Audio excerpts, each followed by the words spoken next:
Welcome to Sustainable Futures with Daniela Bas, where innovation meets impact. Join me every first and the third Saturday at 10 a.m. Central European Time for engaging conversations with visionaries reshaping industries like fashion, tech, tourism, sports, and more through social fairness and sustainability.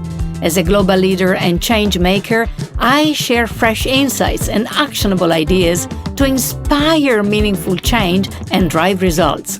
Tune in, subscribe, and help shape a brighter, sustainable future.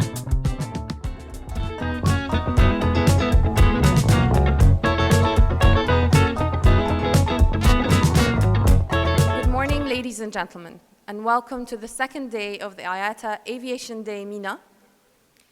I hope you all had a great time yesterday and looking forward to what's in store today. I'm sure you all agree with me that yesterday was full of insightful sessions and a lot of networking opportunities. And today promises to be no less. So, we will start today. The way that we would like to approach this panel is we will start from, we will look at different perspectives. And we will have as well some ideas that we will bring out on how to improve the service. Because I was mentioning before, this is a society issue. It's not only an aviation issue, accessibility, and we have to look as well on how we want to look as well on how we want to put together all the different stakeholders. So I will start with Daniela. And with Daniela, we will start from the perspective of the political perspective. With Daniela, we will look from global mandates to measurable standards. So what is, for example, the role of Carta of Solfagnano, because you work very closely with the Minister for Disabilities in Italy, and how does if you can provide us a brief overview of how does the Carta of Solfagnano turn the global principles like the UN Convention on the Rights of Persons with Disabilities and the Sustainable Development Goals into measurable changes into aviation. And how do you think that those high-level political principles can be really applicable into aviation, into an operational way? What is your perspective? Thank you, Daniela. And I'm not going to talk about, as I said, persons with disabilities here. I would like to refer about policies when it comes also to the Carta of Solfagnano that are useful for everyone, particularly for those who might have a temporary reduced mobility when traveling. Broken leg, for instance, it reduces your mobility when traveling temporarily, or having small children when you travel as a tourist, this might also reduce temporarily your mobility. Or persons with a permanent reduced mobility, like in my case, or people who cannot see, cannot hear, might have some cognitive disabilities, or disabling conditions like age. We will talk about data in a moment. Because policies are made when you have data. That's how policymakers operate, or CEOs. And then, of course, we also have invisible disabilities. I will not touch this topic. I think that other colleagues of mine here will do. But just for you to have an overview of the segment we're talking about here. So it's not the person with a disability as it usually is imagined. And actually our hope is with the policies we're going to be discussing here and pragmatic solutions. Sustainable Development Goal 5, gender balance, and Sustainable Development Goal 10, reducing the gap of inequalities. You spoke yesterday about the 2030 strategy, And I think that it derives also from the 2030 Agenda and its 17 goals. And I've heard earlier on talking about partnerships, SDG 17. So it's wonderful, it's amazing. And then we have the Convention on the Rights of Persons with Disabilities, if we want to focus on disability mainly, which, yes, it may be a medical issue, but often disability is not a medical issue. It's a social issue, because I became paraplegic years ago, and that caused my disability, but I'm a very healthy person. It's like if you lose a hand, yes, you do have a disability, but you may be extremely healthy. So it's a social issue. We have really to move from the medical to the social, unless one is sick. But to be sick doesn't mean to have a disability. Now, I have seen, as former executive at the United Nations, and also on a personal basis, since I travel a lot, that the conventions and treaties are good theory, but they translate into operational, pragmatic actions once, for instance, la Carta di Solfagnano, prepared and launched by the Minister for Disability of Italy. And here I just want to mention, and allow me to help with some notes, because I won't remember all the data by heart. I would like to bring to your attention 4 of the 8 good points of that Carta. I'm Italian, Carta, with all the R's. One is the continuity of travel. What does it mean? It means that from the very beginning, once a person with reduced mobility, temporary or permanent, or an older person, or a person with disability, okay, goes to do the check-in until you fly, and then you pick up your luggage. That's continuity of travel. There should be always a person that hopefully and ideally accompanies you throughout all this. It's a journey, trust me. Once you arrive at the airport, which is a destination, within the airport itself, you start a journey. And that journey can be made it easy or not, both for the passenger, but also for those who provide assistance. And so we need mechanisms also whenever there might happen to be disruptions throughout this journey within the airport. The second point, why does it matter?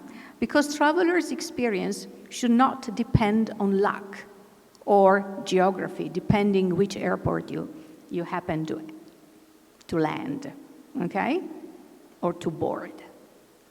It should be systemic.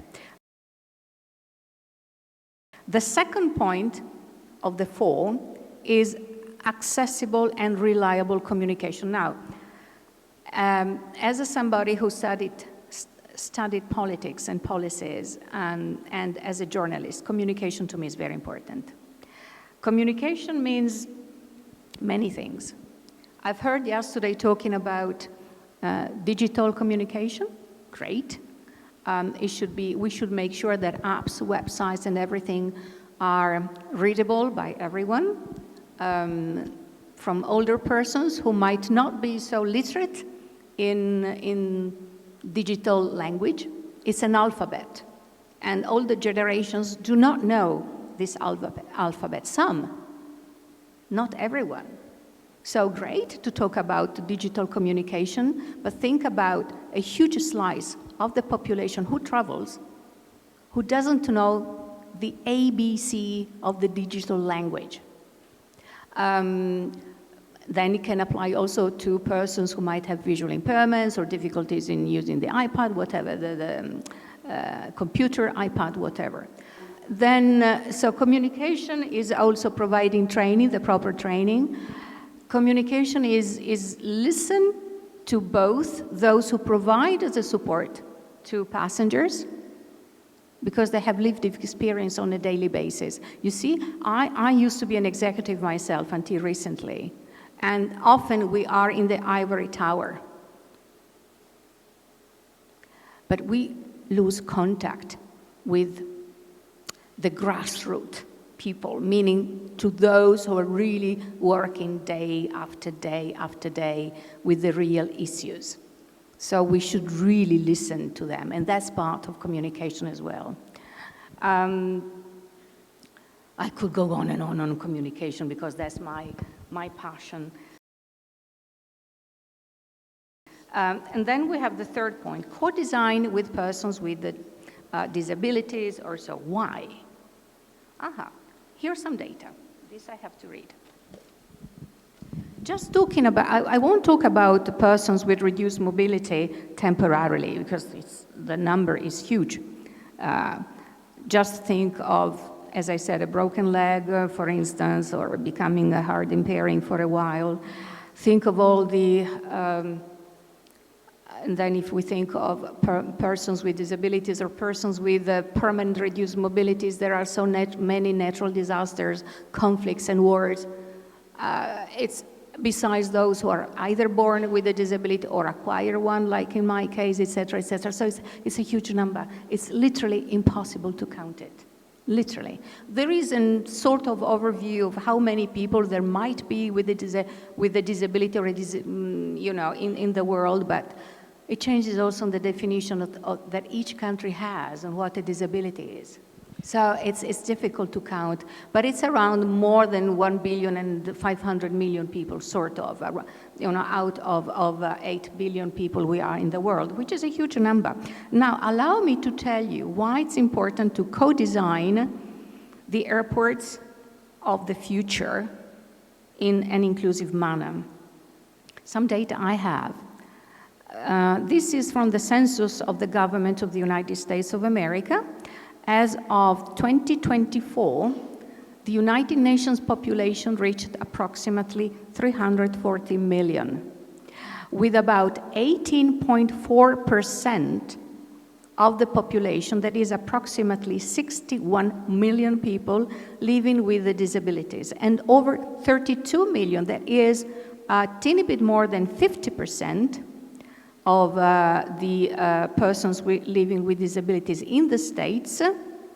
32 million of them traveled in 2024 and spent something like $50 billion on travel.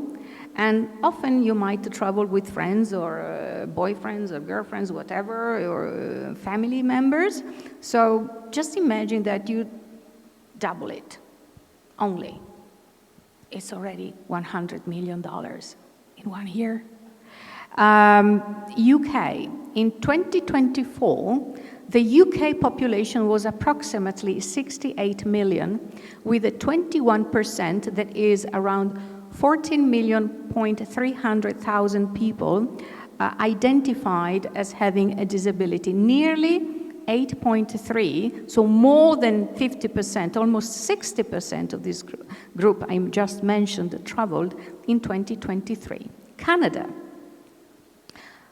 Canada's population in 2024, and this is from the Office of Statistics of Canada, so you can double check these numbers, I'm not just inventing them, had a population of 41.3 million people, with 15.9, so 16%, so 6.6 million people identified as having a disability in Canada, and around 3.6 million of them traveled in the year 2022. Almost done. Australia and Europe. So Australia, as of September 2024, we had a population of 27,300,000 people living there, 16.2%, that is 4.4 million people living with disabilities, of them, 2.5 million traveled in the year 2023, and the European Union has a population, this resides, so in 2024, yes, a population of 449.2 million people, 19.4%, around 87 million people living with a disability, and approximately 61 million of them traveled in 2022. So we're talking about here, if we think of these countries, of 926 million people, of which 173 million have a disability. And guess what? Around the world, only 2% of all these million peoples, including those more or less statistics that the WHO offers, that is 1,500,000,000 people or so, only 2% traveled. Why? Now, this should take CEOs awake, because it's a huge market you're missing. They did not travel because of reduced accessibility at airports or offered by airlines.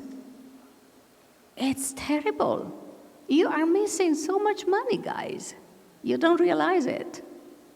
Okay, sorry. I know it was far too long, but I think that the last point is the number 4, and then we have to give the opportunity also to I'm the sorry others if I gave all this data, talk. but I think it's relevant to understand that we're not here to talk about peanuts. And besides the fact we're talking about people. And the last one is equal treatment as a standard. That's all. Thank you. How we can adapt that helicopter view and create awareness, not only with the passengers, but also with the state regulators at the end. Because certainly we cannot continue like this. And I think that with accessibility, we have an opportunity here. So what is your perspective? Daniela, I would like to start with you, because you have the perspective of Thank you. International. But first of all, I would like to say that passengers are passengers, and they all pay, the flight ticket has the same cost. Be that you have or not a disability, but be that you have a temporary reduced mobility or not, I pay the same amount of money. Why do I have a poorer quality of the service? Then give me a discount. Give me a discount. If I have to pay the same amount of money and get a poor service, then I don't think, in some places, this is not fair. In some places. I have to tell you now this as a traveler, as a person. I'm not talking any longer now as a former executive or CEO, etc. I'm talking now as a person who has been traveling in more than 70 countries in the world. I have been traveling in the 5 continents. I have gathered lots of different experiences. No time to do some storytelling. I wanted to tell you funny stories as well, as a traveler who uses airplanes, okay?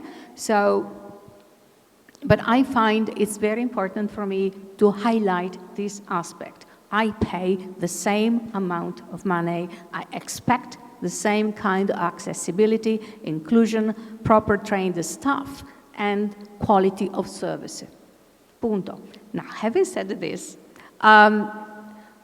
now, we said that we have CRPD, the Convention on the Rights of Persons with Disabilities. We have the SDGs, the Sustainable Development Goals.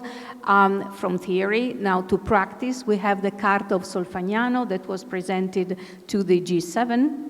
So we have frameworks. We have data that, I shared with you some earlier on. And we have lived experience. So here are a few suggestions I would like to share with you. I'm not an expert in terms of, not a professional like you working in the world of aviation, okay? So, but I I have experience when I was negotiating with all those countries at the United Nations, and what was really relevant was to try to find a minimum common denominator. Yes, there are many regulations. Yes, I understand that each nation has its own rules and regulations and guidelines. The same applies to airports, from what I understood, etc., etc. There is always a minimum common denominator. So how can we go from the Carta of Solfagnano to Doha 2026, for instance, with some suggestions and some tips? I have 5, and I'll be very short. If you're interested, we can have a conversation later on. So the first one, to have legally binding continuity of assistance protocols for persons with disabilities. Find a minimum common denominator globally. So real-time coordination between airports, airlines, and ground handlers globally. And there must be, in my view, mandatory universal training across all staff levels, from CEOs down to the guy who carries the luggage for you. Why? Strategic tip. Frame this protocol as a foundation for service excellence, not just compliance. Position it as part of a global quality assurance model in aviation. Does it exist? Not globally. Yes, there are some articles and regulations of the EU. There are national regulations. There is the Chicago Convention and so on, but it's not globally. So what is IATA's role? Advocate for global adoption through ICAO, for instance, create standards. 2, communication as an infrastructure. Communication is the foundation of everything. And accessibility is architecture. So work on these. Communication systems from gate staff to apps can make or break accessibility. And embedded communication is really key, particularly when it comes to protocols. Does it exist? Partially, because there are no standards across the industry. Well, there are some. As I said, I'm not an expert in aviation, That's so I'm sharing with you my thinking, okay? And I don't know the absolute truth. All I know, though, is that you're sitting on a golden mine that hasn't been, I will use a terminology I don't like, exploited yet. You're sitting on a gold mine. Then strategic investment in accessibility, because it's a business. I shared with you already some data. I said that only 2% of potential of travelers with disabilities are actually traveling, while the others are not. Strategic tip, use return on investment data to advocate investments. So commission global accessibility market studies, you in IATA, for instance.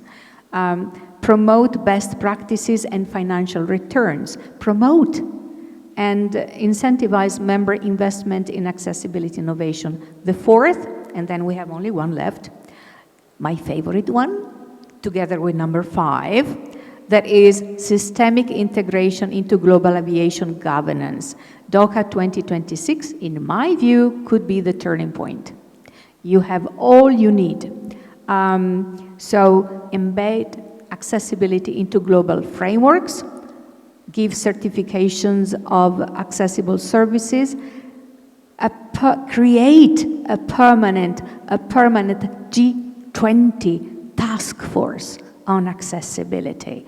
Bingo. That would be amazing. And of course, you might also create an innovative hub led by states, organizations of persons with disabilities, and the industry, a club. Yesterday evening, we created our club, which is we called it Exclusive Club. Would you like to be part of it? Come to us. And the last one is co-design of policy norms. I already spoke about the Carta of Solfagnano was co-designed together with persons with disabilities. Either they are professionals who happen to have a disability, or they are persons with disability with lots of traveling experience. The strategic tip here is to institutionalize these associations of persons with disabilities when it comes to design. We have universal design manuals, everything, and aviation. What you could do in IATA maybe is to publish co-design toolkits. And having said this, I thank you very much for having given me the opportunity to be here in Jeddah. I used to work a lot with the people, amazing diplomats from your country, but this is the very first time I am in your country. And if you need my assistance, I'm here. Thank you. And thank you, Daniela, because I'm happy that you have raised some of those points, because indeed are what we are going to develop, and especially putting together all the different stakeholders and work specifically on those principles that you were identifying. As I wrap up this episode, my heartfelt gratitude to today's guest and to all of you. Join me for the next episode as we delve deeper with special guests, uncovering thought-provoking insights and actionable steps, paving the way for a brighter, inclusive, sustainable tomorrow. Thanks also to Damian Morton, music, and Maria Cortez Gagliano, social media. Don't miss out next episode on shaping the future we aspire to. Ciao, ciao!